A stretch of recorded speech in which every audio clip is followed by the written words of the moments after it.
பிரியமான தேவனுடைய ஜனமே, உங்கள் அனைவருக்கும் என் அன்பார்ந்த வணக்கம். கடந்த வாரம் முழுவதுமாய் கர்த்தர் நம்மை கண்ணின் மணி போல பாதுகாத்து கொண்டார். ஒருவேளை நமக்கு துன்பம் துக்கம் வந்தாலும் கூட அவருடைய மகிமுள்ள கரம் நம்மளை தாங்கினது. அவருடைய வல்லமுள்ள கரம் நம்மை வழிநடத்தினது. கலங்காதே திகையாதே மகனே என்று நமக்கு மறுமொழி கொடுத்த தேவாதி தேவனே நாம் ஸ்தோத்தரிப்போம்.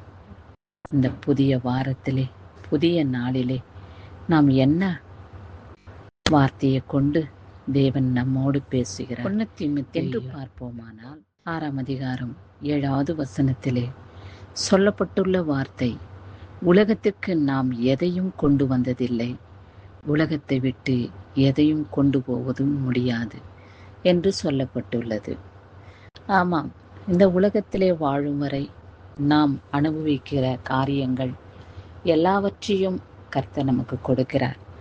பலவிதமான ஆசீர்வாதங்களையும் அனுபவிக்கிறோம், பலவிதமான துக்கங்களையும் நாம் கடந்து வருகிறோம் என்பது நிச்சயம் அல்லவா? ஆகையாலே என் தேவனே, இந்த உலகத்தில் வாழும் வரை நான் உம்மோடு வாழ வேண்டும்.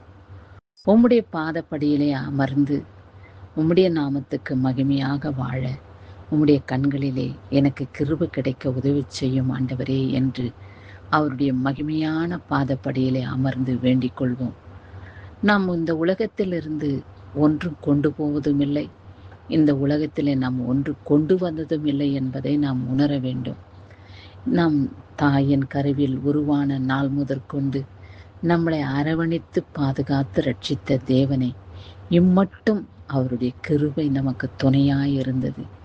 எல்லா விதமான இக்கட்டான சூழ்நிலைகள், துக்கங்கள், துயரங்கள் நமக்கு வந்தாலும் கூட அவைகளெல்லாம் கடந்து போக கர்த்தர் நமக்கு மகிமையாய் வல்லமையாய் கிருபை பாராட்டினார்.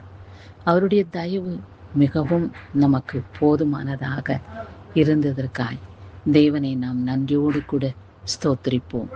அவருடைய மகிமுள்ள கரம் நம்மளை தாங்குகிறது, அவருடைய வல்லமுள்ள கரம் நம்மளை வழிநடத்துகிறது என்பதை நாம் உணர்ந்து கொள்ள வேண்டும். தேவனுக்கு பயபக்திக்குரியவர்களாய் வாழும்போது பெரிய பாக்கியத்தை நாம் கர்த்தரிடத்திலிருந்து பெற்றுக்கொள்கிறோம். நாம் இந்த உலகத்தில் கொண்டு வந்ததில்லை என்பதை நாம் நினைக்கும் பொழுது இந்த உலகத்திலிருந்து நாம் கொண்டு போவதில்லை என்பதையும் ஞானத்தை கர்த்தர் நமக்கு கொடுக்கிறார்.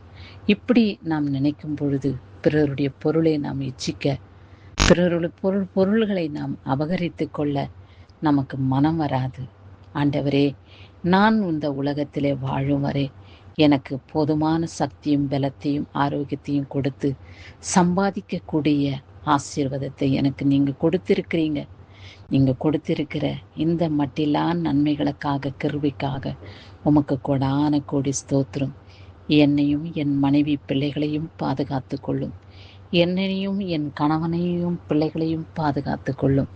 உம்முடைய கிருபையினாலே நாங்கள் நிலைத்திருக்க வேண்டும், உம்முடைய வல்லமையினாலே நாங்கள் அபிஷேகம் பண்ணப்பட வேண்டும் என்ற பக்தி வைராகியத்தின் இருதயத்தோடு உங்களையே அவரிடத்தில் ஒப்பு கொடுத்து விட்டீர்கள். ஆனால் கர்த்தர் உங்களை பார்த்து கொள்வார். என் மகனுக்கு என் மகளுக்கு இவைகளெல்லாம் தேவைப்படுகிறது, என் மகள் விரும்புகிற என் மகன் யோசிக்கிற சிந்தனைகள் எல்லாவற்றையும் நான் நிறைவேற பண்ணுவேன் என்று சந்தோஷத்தோடு சமாதானத்தோடு இந்த வாரம் முழுவதுமாய் அவருடைய இரத்த கோட்டைக்குள்ளே எங்களை முற்றிலுமாய் மூடி மறைத்து பாதுகாத்து கொள்வார். அவருடைய வல்லமையினாலே நாம் நிரப்பப்படுவோம். அவருடைய மகிமையினாலே நாம் ஆசீர்வதிக்கப்பட்டு நம்முடைய குடும்பம் தேவனுக்கு முன்பாக ஆசீர்வதிக்கப்பட்ட குடும்பமாக காணப்படும். நம் பிள்ளைகளுடைய தேவைகள் கர்த்தர் சந்திப்பார். ஒருவேளை உங்கள் பிள்ளைகள் படிப்பிலே மந்தமாய் இருந்தாலும் கூட ஆண்டவரே, என் பிள்ளைகளுக்கு வேண்டிய ஞானத்தையும் புத்தியும் படிப்பின் வரத்தையும் நீங்கள் கொடுத்து என் பிள்ளைகளை நீர் பாதுகாத்து கொள்ளும் என்று உங்கள் பிள்ளைகளுக்காக நீங்கள் வேண்டிக் கொள்ளும் பொழுது, என் மகனுக்கு இன்னும் வேலை கிடைக்கவில்லையே, என் மகனுக்கு இன்னும் திருமணமாகவில்லையே என்று பலவிதமான பிரச்சனைகளின் மத்தியிலே வாழுகிற உங்கள் பிள்ளைகளை கர்த்தர் மகிமையாய் நேர்த்தியாய் வல்லமையாய் உலகத்தாருக்கு முன்பாக அவர் நடத்தி உங்களையும் உங்கள் பிள்ளைகளையும் ஆசீர்வதிக்கவே ஆசீர்வதித்து காத்துக்கொள்வார். இந்நாளிலே பிறந்த நாளையும் திருமண நாளையும் காண்கின்றவர்களை கர்த்தர் மகிமையினாலே நிரப்பி காத்துக்கொள்வாராக. ஆவியானவரே, உம்முடைய வல்லமுள்ள கரம் இம்மட்டும் எங்களுக்கு துணையாயிருந்து எங்களை ஆசீர்வதித்து இந்நாளை சந்தோஷமான நாளாக எனக்கும் என் குடும்பத்துக்கும் நீங்கள் கொடுத்ததற்காக உமக்கு ஸ்தோத்திரம் என்று நன்றி இருதயத்தோடு அவருக்கு ஸ்தோத்திர பலி செலுத்தி மனமகிழ்ச்சியோடு இந்த நாளையும் இந்த வருடத்தையும் கடந்து வர உங்களுக்கு கர்த்தர் உதவி செய்வாராக. கிறிஸ்துவின் நாமத்தினாலே எங்கள் ஜெபம் கேளும் பிதாவே என்று முடிப்போம். ஆமேன். இயேசு கிறிஸ்துவின் இரக்கமுள்ள நாமம் சதா காலங்களிலும் நம்மோடு இருப்பதாக. கிறிஸ்துவுக்கே ஜெயம் உண்டாகட்டும்.